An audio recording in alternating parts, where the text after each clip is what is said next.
대표님, 네. 오랜만에 제로 광고 한번 하시죠. 그 시청자 중에서 가장 궁금한 게 제로원의 그 결혼 절차에 대해서 궁금하신 분이 되게 많은 것 같아요. 예. 설명해 주시죠. 자, 저한테 이제 상담 와서 전화를 했어요. 진행 절차를 어떻게 됩니까? 라고 많이 이제 묻잖아요. 자, 저희는 일단은 처음 제가 한국에 나가서 신랑분들 사는 지역에 가서 신랑분들 상담부터 먼저 합니다.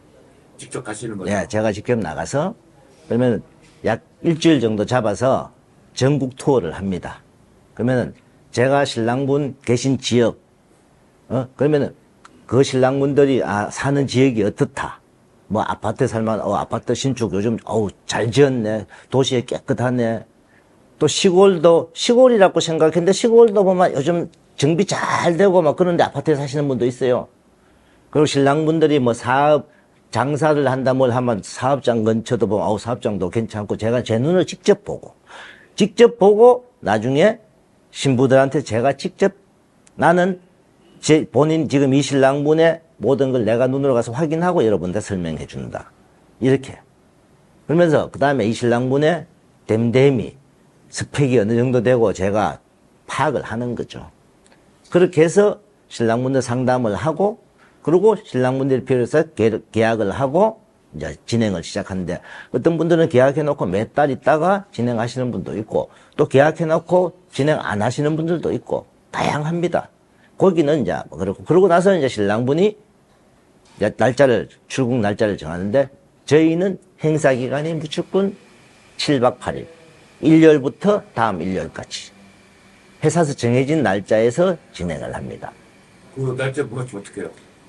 그래서 간혹가다 이런 경우 있잖아요. 신랑분들이 뭐 회사 규정 때문에 뭐 한 3박 4일로 하고 싶다. 안 그러면 3박 4일을 두 번 나눠서 하고 싶다. 하면 그렇게 할 수가 없어요. 그때는 저는 죄송합니다. 제 기준에서 결혼을 하려고 그러면 이 기준은 안에서는 해야 되기 때문에 자, 첫째 왜 1열부터 월열 그 이틀간을 맞선 보는 거예요. 그러면 그러고 신부도 체크하고 여러 가지 체크할 게 많아요. 그런 식으로 체크하고 그 다음에 약식 결혼식하고 신혼여행도 3박 4일간 가서 충분히 이 신부하고 지내면서 체크를 하는 거죠. 이 신부에 대해서. 그런 기간을 거치다 보니까 최소 제가 잡은 게 7박 8일이에요. 왜냐하면 직장 다니시는 분은 어차피 월요일부터 금요일까지 휴가를 내도 5일 휴가 내나 일주일 딱 하나 마찬가지니까. 그래서 그 일주일 동안 이제 그렇게 진행을 하는데 처음에 어떤 여성을 만나느냐는 그 신랑분 모든 상황에 따라 다릅니다. 신랑분이 진짜 인물도 동안이시고 좋으면은 이쁜 여성도 만날 수 있고. 근데 이제 간혹가다 이런 게 있잖아요. 신랑분은 여성이 마음에 드는데 여성분이 노 해버리고, 응? 여성분이 오케이 하면 신랑분이 마음에 안 들고, 이게 막 어긋나잖아요. 그러면 참 힘들죠. 신랑들이 많이 체기도 안 됩니다. 아유, 많이 쳐요. 제가 어제 이야기 하나 해드릴까요? 절차인가요? 네, 절차 중에 참 심한 한 가지예요. 신랑분이 나이 46세 우리나라 대기업 다닙니다. 근데 이 신랑분이 재혼이에요. 자녀는 본인이 안 키워요. 제가 약 한 6명의 여성을 추천을 했는데 6명의 여성 중에 이 신랑과 맞선을 보겠다는 분이 단 한 분도 없었어요. 이 신랑분이 인물도 잘생겼어요. 근데 왜? 조금 어제 신랑분이 이제 옷을 그냥 우리 라운드 티 있잖아요. 우리 보통 왜 운동할 때 입는 복장처럼 편안하게 그렇게 입고서 그런가 신부들. 그것도 까만색 옷. 그러다 보니까 신부들이 신랑을 조금 막 낮춰봤는가 봐요. 그래서 다시 신랑분 복장을 와이셔츠 이제 우리 셔츠 남방 딱 입고 제대로 딱 같이 하고 다시 몇 명 신부를 불러서 한 거. 또 오케이 하네? 보겠다고 맞선? 그러니까 신랑분들 맞선 볼 때 복장이라든지 이런 것도 중요한 거죠. 그래서 먼저 저희들은 제가 이 신랑분한테 맞는 여성을 저희한테 접수되어 있는 많은 100여 명 이상의 신부들 중에서 뽑아내요. 제가 그 한 명 한 명 다 면담을 해서 신부들 다 면담을 해서 뽑아가지고 몇 명 정도 이 신랑분한테 맡겠다 신분을 제가 추천을 해서 그때 이 신랑분 프로필을 설명해주고 이 신랑분에서 대해서 설명해주고 신부들이 이 신랑하고 맞선을 볼지 안 볼지 판단을 하는 거예요. 잠깐. 한국과 베트남을 노 대표님이 다 하시는 거죠? 저는 제가 양쪽 다 하죠. 우리나라에서 한 사람이 양쪽을 다 하는 거는 저밖에 없을 거예요. 아마 뭐 한국의 사장 따로 있고 베트남 사장 따로 있고 이 정도는 있고 뭐 그렇지만은 그래서 자 먼저 신부를 추천했을 때 이 신부가 신랑분하고 맞선을 볼지 안 볼지 판단하고 그 다음에 보겠다는 맞선 보겠다는 여성분들을 프로필이나 모든 걸 상세히 이 신랑분이 들어보고 거기서 신랑분 마음에 가는 분을 뽑아서 그 여성을 맞선을 보는 거예요. 어떻게 보면은 많은 인원 중에서 추리고 제가 먼저 1차적으로 추천해준 분 중에 신부가 또 이 신랑분을 만날지 맞선을 볼지 안 볼지 판단 또 그 맞선 보겠다는 분 여성 중에서 이 신랑분이 또 외모나 모든 게 마음에 가는 분을 맞선을 봐야 되니까 거기서 보통 한 2분 정도 이렇게 맞선을 보면은 거의 웬만하면은 그 중에서 괜찮은 신부를 찾을 수 있다. 저희들 진행 방식은 이 방식인데 중요한 거는 자, 그때부터 이 신부를 진짜 모든 걸 하나하나 체크해야 돼요. 이 신부 학력부터 시작해서 이 신부의 가족 사항, 이 신부의 주위의 친구나 진짜 뭐 남자하고 과거에 사귀다가 이제 남자하고 이제 왜 사귀었다가도 헤어지는데 어떤 이유로서 사귀는가도 한번 물어보기도 하고 그러면은 이 여성 성격이 조금 날카로워서 그럴 수도 있잖아요. 그런 걸 다 파악을 해보고 여러 가지 질문을 해보다 보면요 앞뒤가 매칭이 됩니다.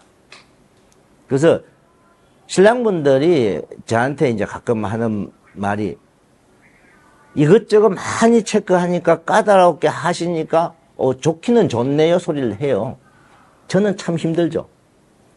그래서 이제 신부가 그래도 선택이 되면은 그때부터는 약 4, 5개월 정도는 연애기간. 연애기간이라는 거는 뭡니까? 중간에 어떤 문제가 있어 파혼을 해도 위자료를 주고 이런 자체가 없어요. 신부한테도 한국 가서 제대로 살 신부가 아니면 나는 한국 안 보낸다. 그때는 신랑도 화감없이 파혼을 할 거니까 그 자신 없으면 지금부터 그만두라 합니다. 그러고 신부들도 한국 가서 여러분들이 돈 벌고 그런 목적으로 갈 것 같으면 가지 마라. 여러분들은 사랑받는 아내, 직업이 사랑받는 아내가 되려고 생각하고 한국 가라. 신랑들이 돈 더 열심히 벌고 여러분들이 신랑한테 사랑만 받으면 신랑들이 더 잘해주고 더 모든 걸 여러분들한테 아마 쏟아줄 거다. 우리는 신부들한테 교육 자체가 그러니까. 그러면서 그 연애 기간 동안 진짜 서로 사랑하고 좋아하는 감정이 보였을 때 그 중간중간에 문제가 있을 때는 즉시 파혼. 신랑분이 저한테 파혼만 이야기해 주면 됩니다. 저는 제 견해를 말합니다. 어떤 분들은 회사에서 파혼을 시킨다고 생각하는데 그게 아니고 저는 이런 경우 때문에 저는 파혼을 하는 게 좋겠다 하는데 신랑분 생각은 어떻습니까? 물어보잖아요. 그럼 신랑분도 제 생각도 그렇습니다. 그러면은 알겠습니다. 제가 여기서 정리하겠습니다. 그러면서 신부 쪽에 파혼 통보하고 설명해주고 그 정리 파혼하고 그 신랑분은 다시 그래서 그 파혼하면 재결혼 비용하고 절차나 그 비용은 어떻게 됐어요? 저희는 위자료 이런 거. 자 파혼에서는 위자료는 아예 없습니다. 신부들한테도 그렇고 대신 신랑분들이 이런 경우가 있어요. 신부의 큰 기책이 아닌데 문제가 아닌데 또 왜 남성분들도 그런 분이잖아요. 이왕이면 좀 더 좋은 여성을 또 만나고 싶은 이런 사람도 있어요, 솔직히. 단순 변심? 예, 단순 변심이나 약간 그런 경우. 그럴 경우는 본인이 알아서 위자료 좀 주세요. 뭐 얼마 정도? 저는 $3,000 이내로 알아서 주라고 합니다. 직접? 예, 직접. 그러고 보니까 뭐 한 200만 원, 200만 원, 300만 원 주시는 분도 있고 좀 근데 지금까지 그 위자료를 준 분들이 그렇게 많지가 않아요. 재추진해요. 그런 것은 이제 재추진을 할 때 재추진 비용은 저희들은 3,000불로 시작합니다.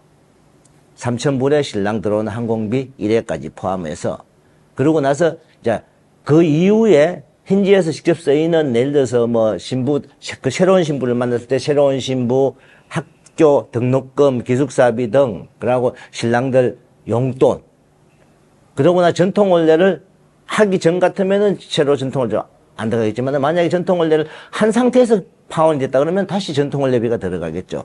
근데 그 이후에 개인적인 비용은 똑같이 들어가고 회사에 내는 비용은 재결혼 비용은 3,000달러로 해서 비행기표 포함해서 그런 식으로 재결혼을 진행해요. 그래서 저희는 처음 상담할 때 제가 이걸 다 이야기해 드립니다.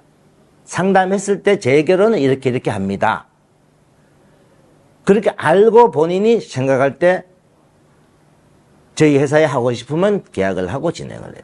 보통 보면은 그런 부분 재결혼에 대한 말이 없던가 아니면 계약서 안에 뭐 위자료가 뭐 10,000불이니 8,000불이니 뭐 위약금이 얼마니 막 적혀 있잖아요.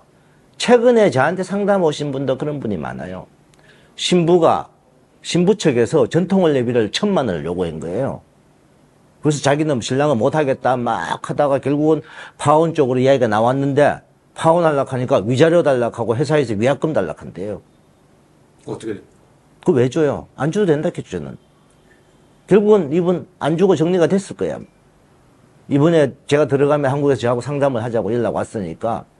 응? 그래서 신랑분이 어떤 업체를 하든지 방금 이야기했듯이 처음부터 끝까지 들어가는 비용이 얼마가 들어가는지 다 물어봐야 돼요. 개인적인 용돈은 얼마 정도 사용이 되고 전통을 낼 때는 얼마 정도 들어가고 이런 걸.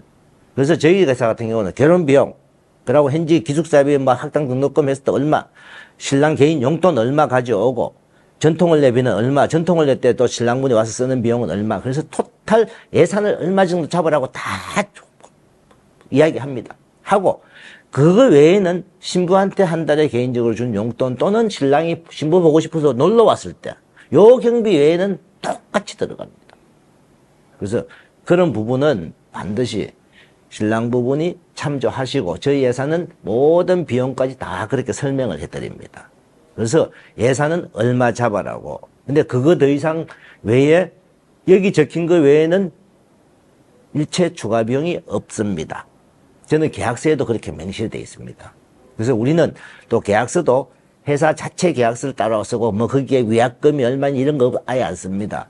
그냥 공정거래위원회 표준 약관. 어떤 분은 저한테 이렇게 전화 와서 계약서 좀 사본 적 혹시 좀 안에 볼 수 있습니까? 물으면 인터넷 다운받으십시오. 그러면 됩니다. 거기에 금액만 얼마, 총 결혼 비용 얼마, 계약금 얼마 내고 저희들은 계약금 300만 원 냅니다. 그러고 신부 학당비, 기숙사비, 신부 소개비 3,000달러는 중도금처럼 여기 가져와서 내고 그리고 신부를 만나고 약식 결혼식하고 신혼여행 갔다 와서 신부하고 겪어본 다음에 마지막에 잔금, 입금. 그러고 나면 모든 게 완불인데 그 이후에는 파혼을 하지 않는 한 회사에 단돈 10원 하나 내는 거 없습니다. 이게 이런 식으로 금액에 대한 거, 그 다음에 회사 진행하는 방식 또는 이 신랑하고 파혼했을 때, 이 신부하고 진행해서 파혼했을 때, 요즘은 신랑분들이 파혼했을 때는 많이 물어봐요. 본인들도 진행하다가 중간에 진짜 좋은 신부를 만나다 보면 아닐 수는 언제든지 하려고 하니까, 파혼을 하려고 하니까. 그래서 파혼했을 때 요 세 가지 절차는 저희 회사에서는 신랑분이 원하는 대로보다 회사에서 정해진 대로입니다. 금액, 그리고 제가 한국과 상담하고 신부를 진짜 본인한테 맞는 분을 추천해서 맞선을 보고 그리고 비용도 정해진 제가 설명해 준 거 외에는 일체 들어가는 게 없다. 그래서 요즘은 전체적으로 신부 한국 가는 데까지는 통상적으로 8, 9개월 정도 걸리고 그리고 저희는 신부들 학당도 제 친구 여기 우리 사장님들끼리 몇 명의 학당을 따로 설립을 했기 때문에 월요일부터 토요일까지 매일 학교 가듯이 수업합니다. 그래서 신부들 공부도 빡시게 한국어도 한국말을 저희는 한국어 합격이 목적이 아닙니다. 신부들한테는 한국어 합격이 목적이 아니고 어느 정도 이상의 점수가 나와야 되고 그 다음에 신부가 기숙사에서 진짜 제대로 된 인성 만들고 제대로 된 살림도 배우고 그리고 한국에 가는 것. 이게 저희 회사에서 진행하는 방식입니다.